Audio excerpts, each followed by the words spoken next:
So I am going to, let's get in presenter mode here. Here we go. Thanks, Frank. So again, my name's Ron Swartzentruber. I'm Director of Engineering at Lightelligence. Sorry, that's automatically playing. And here we go. I'm going to talk about optical CXL for disaggregated compute architectures. As Frank mentioned, what we do here at Lightelligence is all things photonic. We do photonic computing, photonic network on chip, and we also have a line of optical CXL products that provide low latency, high bandwidth, long distance connectivity for CXL. We're the first on the market for Gen 5 products, supporting PCIe Gen 5 and CXL 2.0. So today's presentation is going to talk a little bit about the memory-centric shift in the data center. We're going to look at the large language model growth. We'll discuss the need for optical CXL. Why do we need this technology?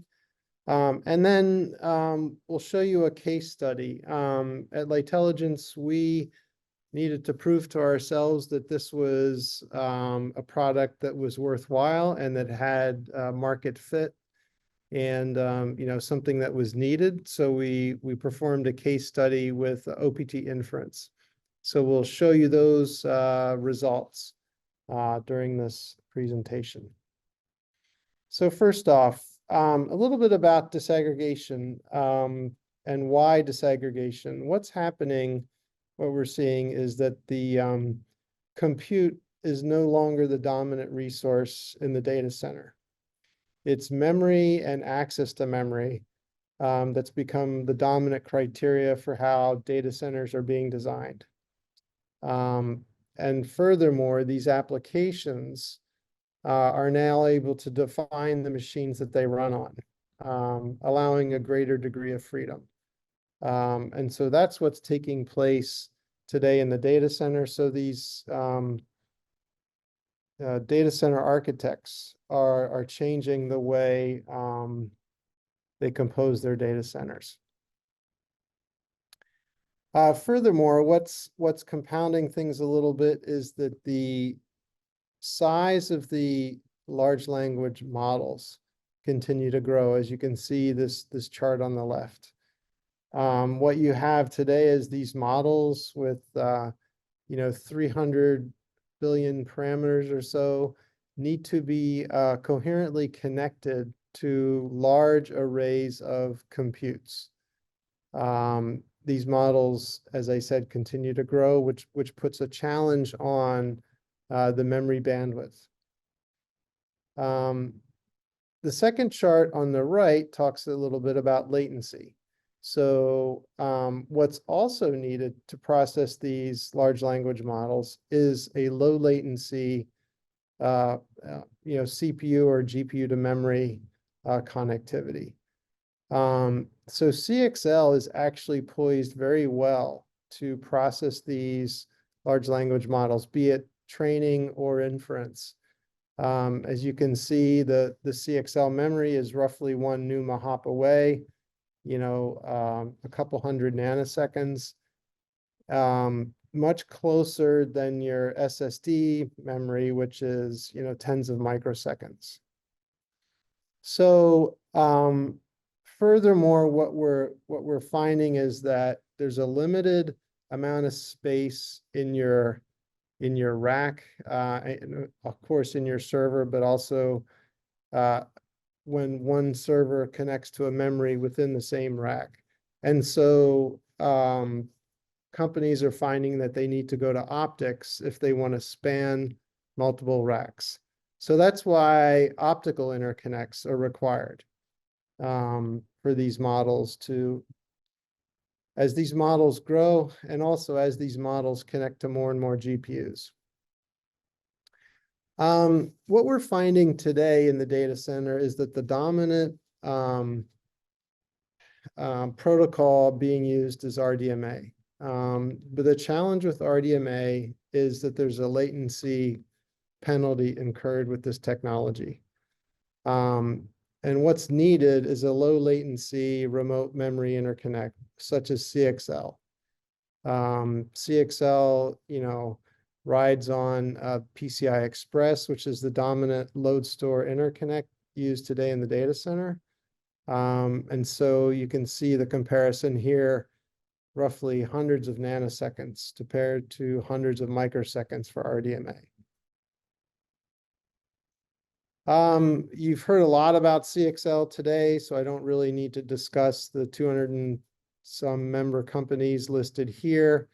The important thing that CXL adds, as you know, is the cache coherency and memory protocols onto the PCI interconnect.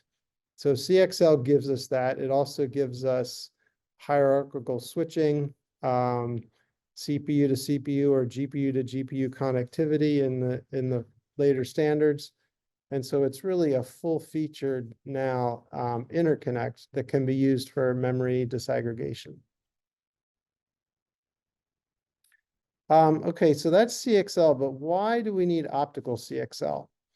Well, quite simply, the signal loss in copper is extremely high, even over short distances.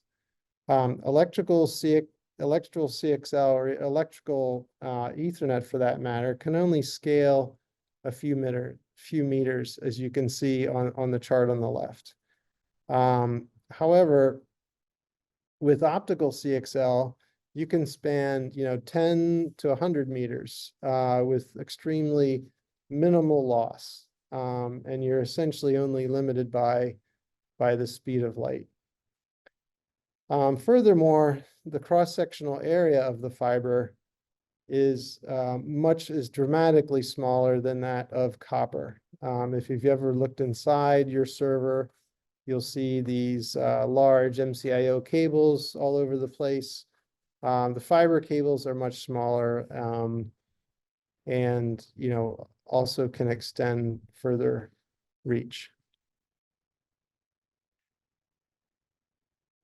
So our product extends the reach of the CXL interconnect, allowing these applications to span across multiple racks, and extends the reach really across the data center. You're no longer confined to a single rack of equipment. You can span across the data center with a low latency, high bandwidth, cache coherent interconnect.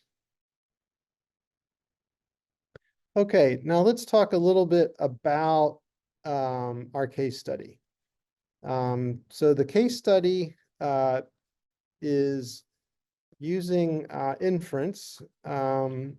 So what this slide shows is the demo that we prepared for Flash Memory Summit, where we won the Best of Show award last August. On the left, you can see your standard Supermicro server with the AMD Genoa CXL 1.1 CPU. In that server was also an NVIDIA A10 GPU. So the GPU ran the large language model inference. And then on the right, we built a memory expander that contained two micron memory expanders, as you can see listed there.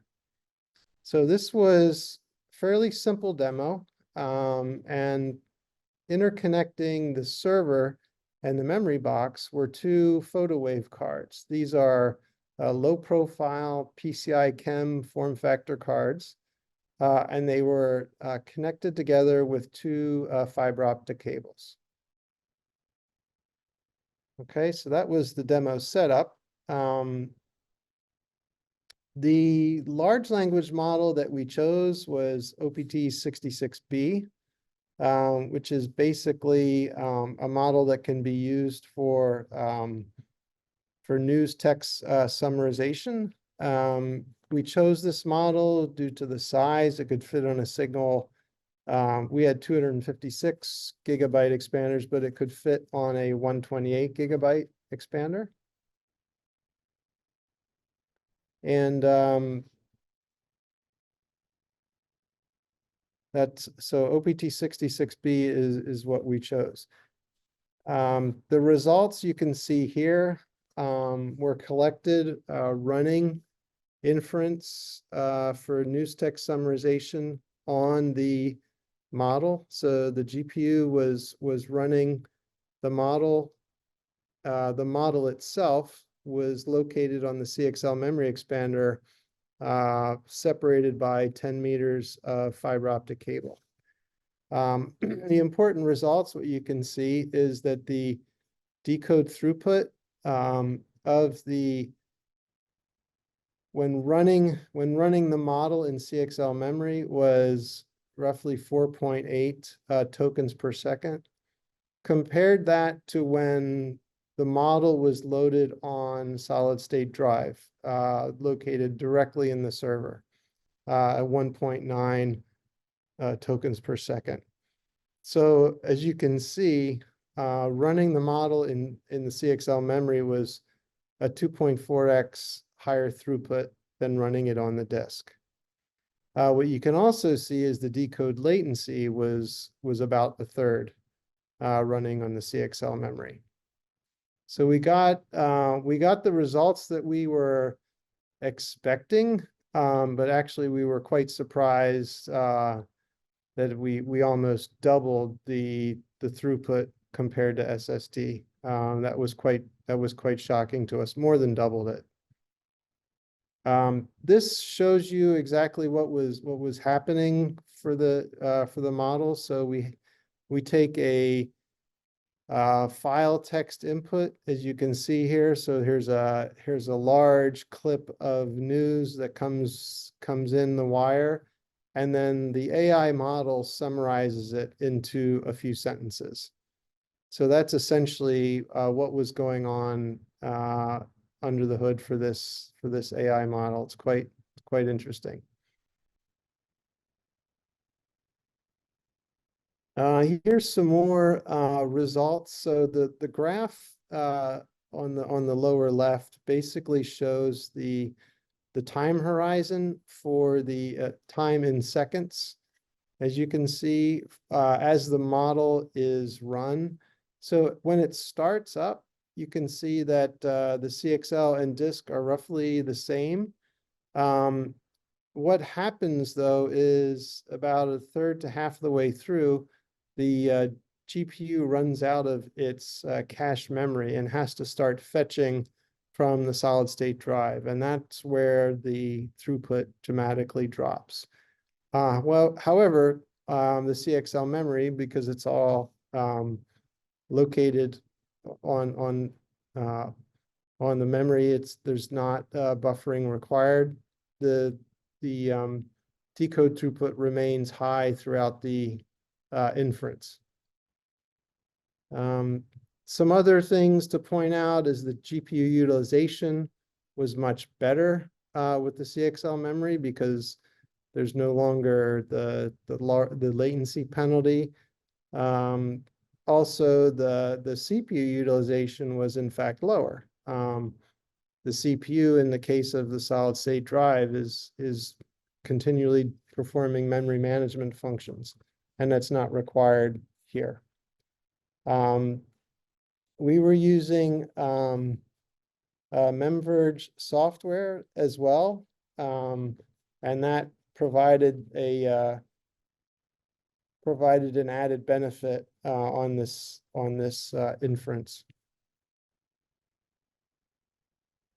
So a few things to note, summary results. So first off, what we found is that CXL memory offloading is efficient and beneficial.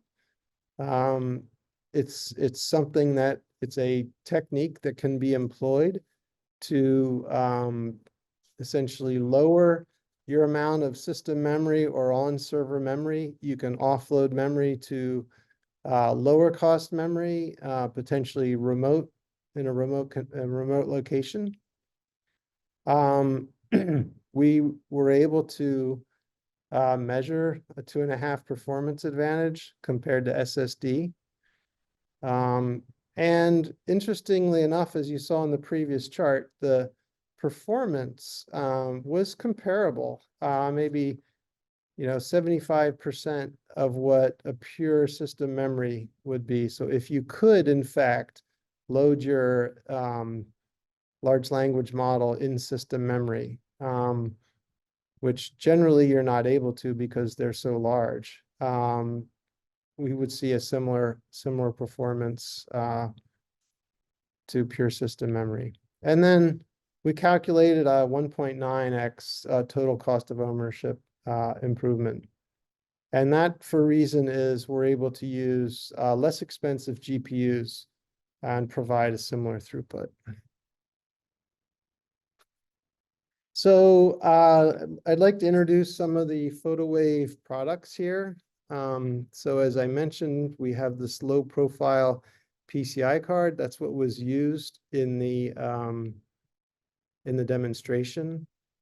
We also have an OCP 3.0 form factor card. This is your NIC type of form factor. And we also have active optical cables. Those come in a variety of connector types. We're developing QSFP-DD and CDFP at the moment, and we're also taking taking customer requests for other type options. The other form factor that's being discussed in the PCI SIG optical working group, of course, is OSFP. So some of the features I mentioned before: CXL 2.0, PCI Gen 5, 16 lanes. We do support sideband signals over optics, so we have a separate fiber for the sideband signals. So on that fiber, we can transfer many signals using our proprietary encoding scheme. So SM bus, PCI reset, presence detect, wake, clock requests, whatever's required. Of course, reference clock if you want to run in common clock mode. All of those signals are available to you. The PCI card and the OCP card have a retiming function built in, so that will perform the jitter reduction and signal integrity cleanup. The active optical cables do not. They're more like a linear drive or direct drive. So the latency on the active optical cable is much lower, right around 1 nanosecond, of course, plus your time of flight. And if you are interested in hearing more about these products, please contact info@lightelligence.ai. And with that, I will take any questions that you have.